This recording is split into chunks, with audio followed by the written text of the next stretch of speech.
Welcome to the Metal Robot Reviews channel. I'm your host, Tom McKay, and welcome back once again to the 10-second purge. This time we're tackling quarter 3 of 2021, that's July, August, and September releases. Anything, of course, before that I didn't cover, and were a couple stragglers, will also be covered here as well. And if you have any ideas for what albums I should cover in the 10-second purge before the end of 2021, let me know down in the comments below. I almost clipped on that one. How the With that out of the way, let's not waste much more time, and let's get straight into quarter 3 of the 10-second purge. And for Deep Blue, it can get old around 25 minutes in, but the 9th track is a real beauty. I won't spoil it here, but you fuckers. Blood of the Phoenix, from what we used to know, it has some edges to iron out, but if you're into early 2000s metalcore, then you're gonna be in for a treat. I'm not even gonna try, just no. Also, the vocals suck. At the Gates of Nightmare of Being. Dude, it's at the mother humping a toaster gates. If you aren't subjecting your newborns to this, you're doing their ears a disservice. Go check them out. Born of Osiris, Angel, or Alien. What did I say about the last album again? Please, for the love of Born of Osiris, double the runtime. Oh, you paint-huffing dumbass. Born of the Lost Judas. It can get very bloated in places. It's what you'd expect from a double album, but so far, a contender for Album of the Year. Holy shit! Rat King Omen. It allows energy to shine through in a faster tempo, but for the most part, it can feel slower than a sloth whose food was lightly dashed with a pound of marijuana. Unendlich, Paradox of a Broken World, high quality black metal. It does blend together after a while, but if you're looking for another dark spooky album to add to your dark chambers, this is one you don't want to skip out on. Mayhem, Atavistic, Black Disorder, Commando. I'll be honest, I hit play here immediately after listening to Unendlich, and a few minutes in, I completely forgot I switched. Next, self-titled. Can I steal a Gear Gods thumbnail for this one? That sums us up. Mask of Satan, Underneath the Mire. Rough, dirty, and all around disgusting. It's death metal. Enjoy the bloodshed. Nothing Sacred, No Gods. If Vince Neil fronted Testament and didn't sound like the Blob from Hotel Transylvania. Powerwolf, Call of the Wild. Expert level symphonic metal cheese. Though, it did not need to be 2 albums long. Seriously, we could have stopped at track 10 of disc 1, and it still would have been a bit much. Archangel AD, Casus Belli. I too recall the time that early death metal was totally not ripping off the punk scene. No, they never did. Epoch of Chirality, Nucleosynthesis. The promo version literally says sci-fi metal. A land where lightsabers, the USS Enterprise, and whatever the fuck Dune is, come together to write some prog shit. Gorot, Loss of Light. An album where a bass player finally gets his wish to be the loudest fucker in the mix. So bassy. Waxworm, Mea Culpa. I feel very uncomfortable right now. And a little turned on. This tends to happen sometimes, but I can't really explain it, just go with it. Dee Snider, Leave a Scar. Dee Snider is a god. I mean, it's mostly generic 80s style metal, but Dee Snider is a god. Don't even think about changing my mind. Attila's Closure. Well, at least Franzek isn't a total twat here. He still is, but at least he's not using homophobic slurs this time.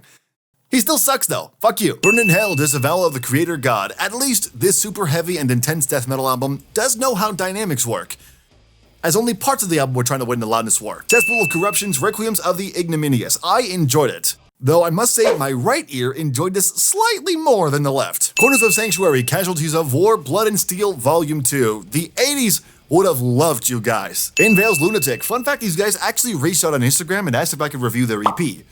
Well, before it came out. And I completely forgot about it. Sorry guys. Lexi Lane, Sinner and Saint, a great gothic composition that's severely held back by a mix that's thinner than a bamboo stick on a diet. Suncraft, Flat Earth Rider, these dudes don't take themselves seriously, and I love every second of that. All Life Dies, Ghost Dust. This is actually way better than I thought it was gonna be. Don't let the album cover fool you. This melodic black metal has way more to it. Fahrenheit Demonium.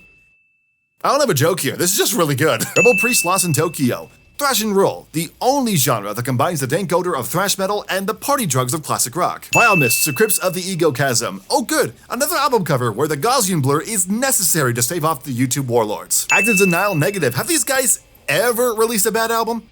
No, seriously, have they? Cause honest to God, as far as I'm concerned, I have not heard anything bad. Infex, Burning in Exile. It's thrash metal. Take that and run with it, I guess. I don't know. This didn't give me a lot to talk about. Slaughtered to Prevail, Kostalom. Slavic Demon Phalanx? Yes please. Ebulus in the Cosmic Web. It's weird, the intro track felt like a full mix, but then you guys started playing and now it's quieter than your roommate sneaking his date home while you're sleeping. Viserion, Natural Selection. It's black metal. That's it. Much like the album cover, it's pretty gnarly black metal, but this didn't give me anything to talk about here. Aborted Mania Cult. I want to say I'm hard, but given the band name, that might have a very not okay interpretation. That is so fucked. Ominous Conclusions, The Outsider. He claims there's a story here. I claim bullshit. There was no story here. This was an excuse to wank. Rivers of Neil, The Work. Back with some more pulse-pounding death metal and a hard-on for Periphery and Between the Buried and Me. Between the Buried and Me, Colors 2. This feels like one of those albums that deserve more than one listen. But fuck it. Next, Death Heaven, Infinite Granite, still featuring the black metal tinge of their old works, but make no mistake, the only way this could be more anti-black metal is if they put out Church Fires. Horticulture Shaman EP. No, we are not doing an Orbiculture meme. No, we're not doing it. Get rid of that. No, we are not. XDO, The 13 Years of Nero. This is the point where I feel like I'm supposed to insert a ancient Roman themed joke here, but honestly, I'm too busy enjoying this. Nunslaughter, Red is the Color of Ripping. Yeah, I'm sorry. Come on. Look at the name. Look at the album cover. Do I even need to explain what this sounds like? You already know what this sounds like. Ginger Wallflowers. Yes, the fish lovers are back, and they're just as, if not more cutthroat than before. These aren't goldfish here, people. They're fucking anglerfish. On steroids. Summoner Circle, Chaos Vector. The Melodic Remembrance. Hey, Death Doom is still going strong. It's not my immediate cup of tea, but this is still not bad. Cold Burial, Oblivion. Okay, I take it back. Death Doom actually sounds badass. Carnifex, Graveside Confessions. This does feel like a Carnifex type of year.